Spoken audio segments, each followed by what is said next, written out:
سارے گورنر بادشاہ کے محل کے قریب آئے اور انہوں نے اپنا پڑاؤ ڈالا۔ بادشاہ نے ان گورنروں کو اپنے دربار میں بلایا اور بڑی خوشی کا اظہار کیا اور ان سب کو اپنی طرف سے خلعت دی۔ خلعت کہتے ہیں ایک گاؤن ہوتا ہے، جیسے یونیورسٹیوں میں پاس ہونے والے بچوں کو گاؤن پہنا دیا جاتا ہے۔ اس زمانے میں وہ خلعت بڑی قیمتی سمجھی جاتی تھی۔ بادشاہ جس کو خلعت دے دیتا تھا وہ بادشاہ کا مصاحب کہلاتا تھا۔ وہ خلعت پہن کر وہ جس وقت چاہتا بادشاہ کے دربار میں آ سکتا تھا، اس کے بعد گرین کارڈ مل جاتا تھا دربار میں جانے کا، تو یہ بڑی سعادت سمجھی جاتی تھی۔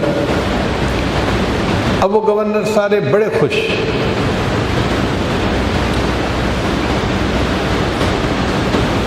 اللہ کی شان دیکھیں کہ عین جب خوشی کا سماں تھا سب لوگ بڑے خوش تھے۔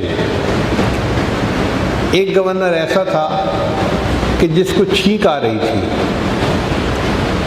یہ بندے کے بس میں نہیں ہوتی، بلکہ جب آنے لگتی ہے بندہ جتنا دبائے یہ اتنا اور زیادہ آتی ہے۔ اب وہ چھینک کو دبانا چاہ رہا تھا کہ نہ آئے، کیوں کہ چھینک آنے سے دوسرے لوگ متوجہ ہوتے ہیں، دیکھتے ہیں، تو جس کو چھینک آتی ہے وہ سب کی محسوس کرتا ہے۔ اور کئی مرتبہ ایسا بھی ہوتا ہے کہ ناک سے کچھ پانی نکل آئے۔ اس زمانے میں ٹیشو پیپر تو ہوتے نہیں تھے، تو اس پانی کو صاف کرنا بھی ایک مسئلہ۔ اب وہ بندہ ایک کشمکش میں ہے، چھینک روکنے کی کوشش کرتا ہے اور چھینک اتنا زیادہ شدت سے آتی ہے، حتیٰ کہ اس کو 2-3 چھینکیں ایک وقت میں آئیں۔ اس نے سر نیچے کر لیا، سب لوگوں نے تھوڑی دیر اس کی طرف دیکھا، پھر بادشاہ کی طرف متوجہ ہو گئے۔ اب جب اس بندے کو چھینک آئی نا تو اس کے ناک سے کچھ پانی بھی نکل آیا۔ اب اس پانی کو صاف کرنے کے لیے کچھ تھا نہیں، تو اس بندے نے کیا کیا کہ جب دیکھا کہ لوگ اب بادشاہ کی طرف متوجہ ہیں، تو اس نے اس خلعت کے ایک کنارے سے اس پانی کو صاف کر دیا۔ عین اسی موقع پر بادشاہ نے اس کی طرف دیکھا تو بادشاہ کو تو بڑا غصہ آیا، میری دی ہوئی خلعت سے تم اپنی ناک کے پانی کو صاف کر رہے ہو۔ بادشاہ نے اس گورنر کو کھڑا کیا اور خلعت اتار کے گورنر شپ سے اس کو معزول کر کے باہر نکال دیا۔ اب ایک گورنر کو معزول کر دیا جائے معمولی بات پر تو باقی سب لوگ سہم گئے۔ وزیر با تدبیر تھا، اس نے کہا بادشاہ سلامت، مجلس برخاست کر دیں، تو بادشاہ نے مجلس برخاست کر دی۔ سب گورنر اٹھ کر چلے گئے۔ تھوڑی دیر بعد دربان آیا، بادشاہ سلامت، دہامند کے علاقے کا گورنر آپ کی خدمت میں آنا چاہتا ہے۔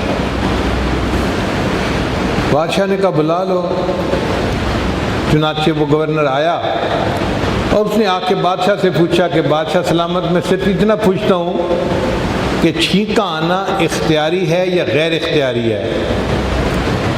مطلب اس کا یہ تھا کہ اگر غیر اختیاری چیز ہے تو آپ نے اتنی بڑی سزا کیوں دی کہ بڑے دربار میں رسوا کر دیا اور اس کو معزول کر دیا؟ اور بادشاہ بھی سمجھدار تھا، وہ سمجھ گیا کہ یہ مجھ سے پوچھنا کیا چاہتا ہے۔ تو بادشاہ نے کہا کہ تمہارے سوال سے محاسبے کی بو آتی ہے، تم مجھ سے ایسی باتیں نہ پوچھو، میں پہلے بہت غصے میں ہوں۔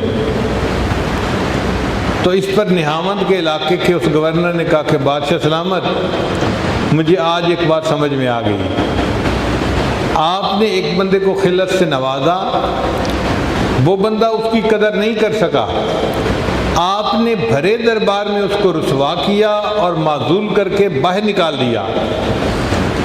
تو میرے دل میں یہ بات آ رہی ہے، اللہ نے ہمیں انسانیت کی خلعت پہنا کر دنیا میں بھیجا ہے، اگر ہم اس خلعت کی قدر نہیں کریں گے، اللہ تعالیٰ قیامت کے دن بھرے دربار میں ہمیں رسوا کریں گے، جہنم میں پھینک دیں گے۔ یہ کہہ کر اس نے وہ خلعت جو ہے اتاری اور بادشاہ کی طرف پھینک دی، یہ رکھیں اپنی خلعت کو، میں خود اپنی گورنری کو چھوڑتا ہوں اور میں پہلے اپنے رب کا بندہ بننے کی محنت کرتا ہوں۔ بادشاہ حیران، اس پاگل کو کیا ہوا؟ اب یہ نہامند کے علاقے گورنر بادشاہ کے دربار سے تو نکل گیا، گورنر اس کی چلی گئی تھی، سوچنے لگا کیا کروں، تو اس نے سوچا کسی اللہ والے کے پاس جاتا ہوں اور ان سے جا کے میں نور نسبت کو پانے کی کوشش کرتا ہوں۔ چنانچہ یہ جنید بغدادی رحمۃ اللہ کے پاس آیا۔ 1 سال جب گزر گیا تو جنید بغدادی رحمۃ اللہ نے ان کو بلایا اور بلا کر پوچھا کہ مجھے یہ بتاؤ کہ تمہارا بیک گراؤنڈ کیا ہے، کہاں سے آئے ہو؟ جی میں نہامند کے علاقے کا گورنر رہا ہوں اور اب میں آپ کی خدمت میں حاضر ہوا ہوں اس نسبت کو حاصل کرنے کے لیے۔ ان کا اچھا، اگر تم گورنر رہے ہو اس کا مطلب یہ کہ تمہارے اوپر بہت سارے حقوق العباد بھی ہوں گے۔ حقوق اللہ میں تو تم نے کوتاہی کی ہوگی، لیکن حقوق العباد میں بھی کوتاہی کی ہوگی، اور جب تک بندہ حقوق العباد کو پورا نہ کرے اس نسبت کا اہل نہیں بن سکتا۔ تم ایسا کرو، ان کی فہرست بناؤ۔ حضرت مجھے تو یاد نہیں ہے کہ میں نے کیا کیا، باتیں یاد تھوڑا رہتی ہیں۔ حضرت نے فرمایا تم کاغذ قلم لو اور بنانے بیٹھو۔ اللہ کی شان کے جب کاغذ قلم لیا اور لسٹ بنانے بیٹھے تو کئی صفحے بھر گئے، فلاں کے ساتھ یہ زیادتی کی تھی، فلاں کو معمولی بات پہ میں نے سزا دلوائی تھی، فلاں کے ساتھ یہ کیا تھا، فلاں کی دل آزاری ہوئی، فلاں کے ساتھ یہ ہوا، 2-3 کاغذ بھر گئے۔ لا کے شیخ کو دکھایا، حضرت ان لوگوں کے حقوق میں نے کوتاہی کی ہوئی ہے۔ حضرت نے فرمایا تم نہامند کے علاقے میں واپس جاؤ اور ان لوگوں سے حقوق معاف کروا کے واپس آؤ۔ کو کہا کہ بھئی میں معافی مانگنے آیا ہوں، تم مجھ سے کوئی مشقت کروا لو، کوئی سزا دے لو، لیکن مجھے خدا کے لیے معاف کر دو۔ کسی نے کہا اچھا 1 گھنٹہ دھوپ میں کھڑا ہو کے دکھائیں، تو 1 گھنٹہ دھوپ میں کھڑے ہوئے، اس سے معافی مانگی۔ کسی نے کہا میرا گھر تعمیر ہو رہا ہے، تم 1 مہینہ میرے گھر میں مزدور بن کے کام کرو۔ اس کے گھر میں مزدور بن کے 1 مہینہ کام کیا، اس سے معافی مانگی۔ ہر بندے کی مرضی کے مطابق سزا برداشت کی، 3 سال لگے لوگوں سے معافی مانگنے میں۔ اب آپ اندازہ لگائیے، 3 سال شیخ کے پاس لگ گئے تھے اور 3 سال یہاں لگ گئے، 6 سال لگ گئے اور ابھی تک شیخ کی صحبت میں بیٹھنا نصیب نہیں ہوا۔ 3 سال کے بعد جب سب لوگوں سے معافی مانگ لی تو شیخ کی خدمت میں حاضر ہوئے، حضرت میں نے حقوق العباد بخشوا لیے ہیں، سب سے معافی مانگ لیا ہے۔ فرمایا اچھا اب تم ہماری مجلس میں بیٹھا کرو۔ 6 سال کے بعد جنید بغدادی رحمۃ اللہ نے انہیں اپنی مجلس میں بیٹھنے کی اجازت عطا فرمائی، لیکن چونکہ محنت بہت تھی، مجاہدہ بہت تھا، قربانی بہت تھی، اللہ کی عنایت کی نظر ایسی ہوئی، اب شیخ کی 1 دن کی صحبت ان کے دل کو منور کر دیتی تھی، ایک مجلس ان کے دل کو منور کرتی تھی، فائدہ ہوتا تھا۔ چنانچہ چند دنوں کے اندر اللہ نے دل کی حالت بدل دی اور ان کے دل کو نور معرفت سے اللہ نے بھر دیا۔ پھر ایک ایسا دن بھی آیا کہ جب جنید بغدادی رحمۃ اللہ نے ان کو نسبت کے نور کے حاصل ہونے کی بشارت عطا فرمائی۔ ان کا نام تھا شبلی رحمۃ اللہ علیہ، کبھی نہامند کے علاقے کے گورنر تھے اور آج اللہ کے عاشق بن گئے۔